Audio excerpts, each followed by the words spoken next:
सुंदरवन जंगल में पीहू चिड़िया अपने बेटे चिंकू के साथ एक घोंसले में रहती थी।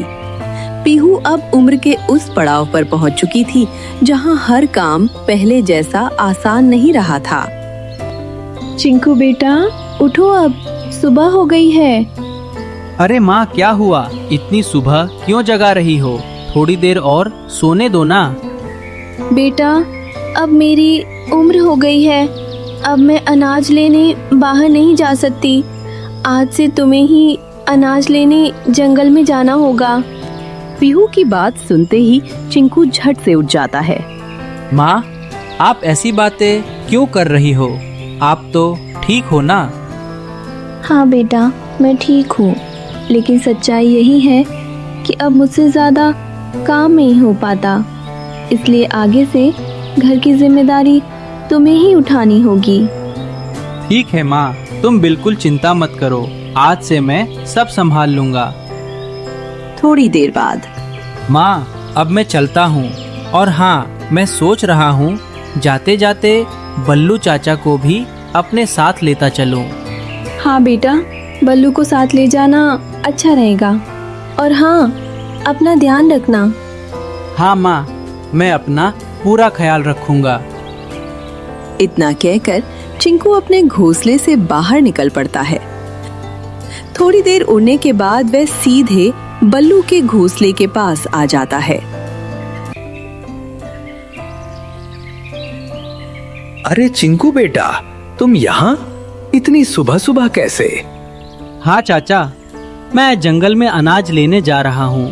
सोचा आपसे भी पूछ लूँ, क्या आप मेरे साथ अनाज लेने जंगल चलेंगे?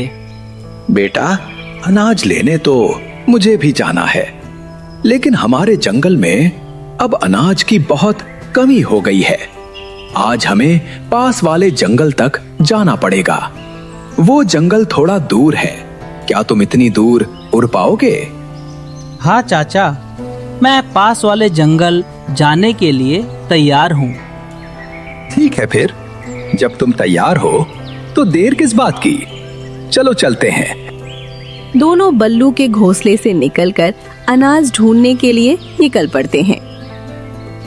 बल्लू की पत्नी अब इस दुनिया में नहीं रही थी और उसकी कोई संतान भी नहीं थी, इसीलिए घर की सारी जिम्मेदारियां उसी के कंधों पर आ गई थीं। बल्लू को ही अनाज लाने के लिए बाहर जाना पड़ता है।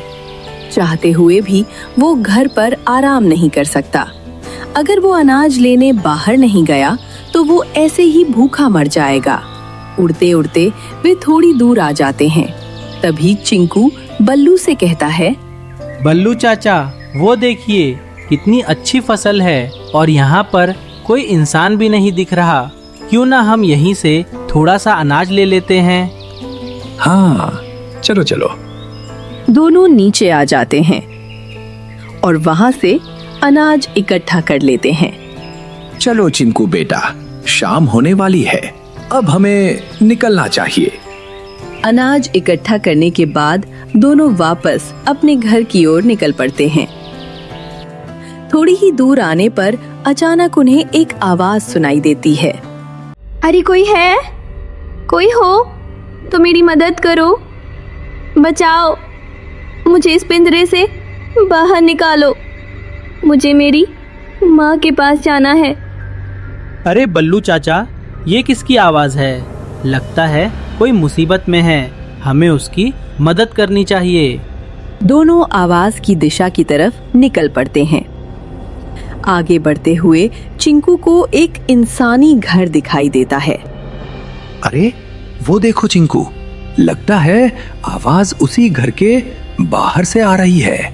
अरे अरे देखो बल्लू चाचा, क्या ऐसे एक बेचारी चिड़िया को पिंजरे में कैद करके रखा गया है? चलो चाचा, हमें जल्दी से उसे उस पिंजरे से बाहर निकालना होगा। दोनों पिंजरे के पास आ जाते हैं। तभी बल्लू उस चिड़िया से पूछता है, अरे चिड़िया, तुम्हारा नाम क्या है और तुम्हें इस पिंजरे में किसने बंद किया? मेरा नाम रानो है, और आप दोनों कौन हो? मेरा नाम चिंकू है और ये है मेरे बल्लू चाचा। हम पास वाले जंगल से आए हैं। हम अपने घर ही जा रहे थे कि तभी हमने तुम्हारी आवाज सुनी। अच्छा हुआ आप दोनों यहाँ आ गए। मैं भी पास वाले जंगल में अपनी माँ के साथ रहती हूँ। 3 दिन पहले मैं अनाज की तलाश में अपने जंगल से बाहर गई थी। तभी एक शिकारी ने मुझे अपने जाल में फंसा लिया और इस पिंजरे में कैद कर लिया। अब वही शिकारी मुझे बाजार में बेचने वाला है। पता नहीं वो इंसान मेरे साथ क्या करेगा, कहीं मुझे मार न डाले। मैं 3 दिन से इस पिंजरे में बंद हूँ। इस दुनिया में मेरी माँ के सिवा मेरा कोई नहीं है। मेरी माँ मेरी राह देख रही होगी। अरे ये तो बहुत बुरा हुआ, लेकिन तुम चिंता मत करो रानो। हम तुम्हें इस पिंजरे से बाहर निकालेंगे और तुम्हें सुरक्षित तुम्हारी माँ के पास ले जाएंगे। कुछ देर मेहनत करने के बाद बल्लू और चिंकू रानो चिड़िया को उस पिंजरे से बाहर निकाल लेते हैं। आप दोनों का बहुत बहुत धन्यवाद। अगर आज आप दोनों नहीं आते तो पता नहीं मेरा क्या होता। कोई बात नहीं रानो, चलो अब हमें जल्दी से यहाँ से निकल जाना चाहिए। हाँ चलो चलो। वैसे भी ये शिकारी बहुत ही खड़ूस है। इसने मुझे 3 दिन से दाना पानी तक नहीं दिया। मुझे बहुत भूख और प्यास लगी है। ये तो बहुत ही गलत बात है। चलो अब हम चलते हैं। रानो, बल्लू और चिंकू तीनों वहां से निकल पड़ते हैं। चिंकू और बल्लू रानो के पीछे पीछे उड़ते हैं। थोड़ी ही दूर जाने पर रानो एक घोंसले के पास जाकर रुक जाती है। ये देखो चिंकू, ये मेरा घर है। चलो हम अंदर चलते हैं। रानो बल्लू और चिंकू को अपने घर के अंदर ले आती है। रानो, तुम आ गई बेटा। तुम कहाँ चली गई थी? मैंने तुम्हारा कितना इंतजार किया। रानो अपनी माँ को सारी बात बता देती है। माँ, इन दोनों ने ही मेरी जान बचाई है। आप दोनों का बहुत बहुत धन्यवाद। अगर आज आप दोनों नहीं होते तो पता नहीं मेरी बेटी का क्या होता। मैं तो उसकी राह देखते देखते मर ही जाती। आप ऐसा मत बोलिए माताजी। शायद ऊपर वाले ने ही हमें रानो की मदद करने के लिए भेजा था। अच्छा, अब हम चलते हैं। चलो चिंकू बेटा। बल्लू चाचा, क्या हम थोड़ा सा अनाज इन्हें दे दें? ये दोनों 3 दिन से भूखे हैं। हाँ हाँ, क्यों नहीं, जरूर दे दो। दोनों थोड़ा थोड़ा अनाज उस माँ बेटी को दे देते हैं और फिर अपने घर की तरफ निकल पड़ते हैं।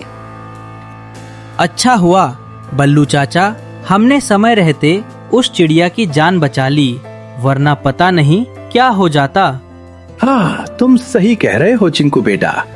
लेकिन मुझे एक बात बताओ, तुम उस रानो चिड़िया को पसंद करने लगे हो ना? मैंने देखा था तुम किस तरह उसे देखकर शर्मा रहे थे। वैसे वो चिड़िया मुझे भी बहुत अच्छी लगी।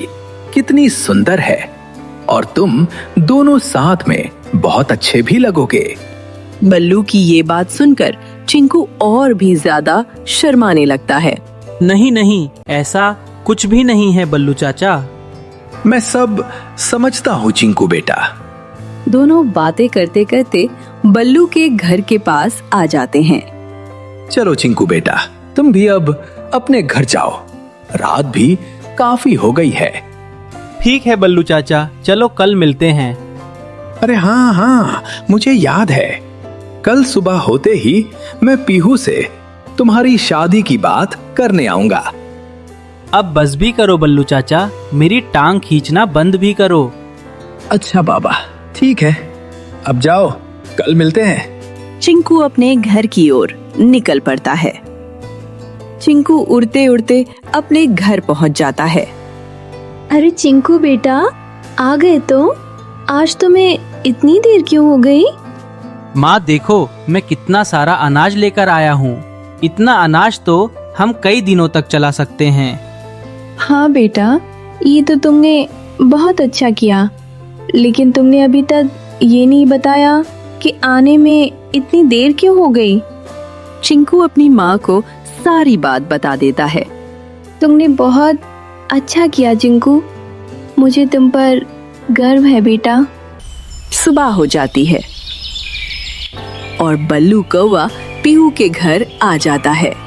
अरे बल्लू भाई, इतनी सुबह सुबह कैसे आना हुआ? कोई जरूरी बात है क्या? हाँ पीहू, मुझे तुमसे बहुत ही जरूरी बात करनी है, इसीलिए मैं इतनी सुबह सुबह तुम्हारे घर आया हूँ।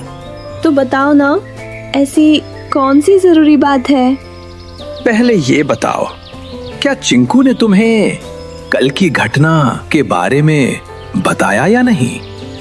हाँ बल्लू भाई, कल रात ही चिंकू ने मुझे सब कुछ बता दिया था। तो फिर चिंकू ने तुम्हें रानो चिड़िया के बारे में भी बताया होगा। क्या उसने तुम्हें अपने मन की बात भी बताई या नहीं? आप क्या कह रहे हो बल्लू भाई? मुझे तो कुछ समझ नहीं आ रहा। अब तुम समझ जाओ पीहू, अब तुम्हारी सारी चिंता मिटने वाली है। मैं जिस रानो चिड़िया की बात कर रहा हूँ, वो चिड़िया चिंकू को बहुत पसंद है। अगर तुम कहो तो हम आज शाम को उसके घर जाकर शादी की बात कर सकते हैं।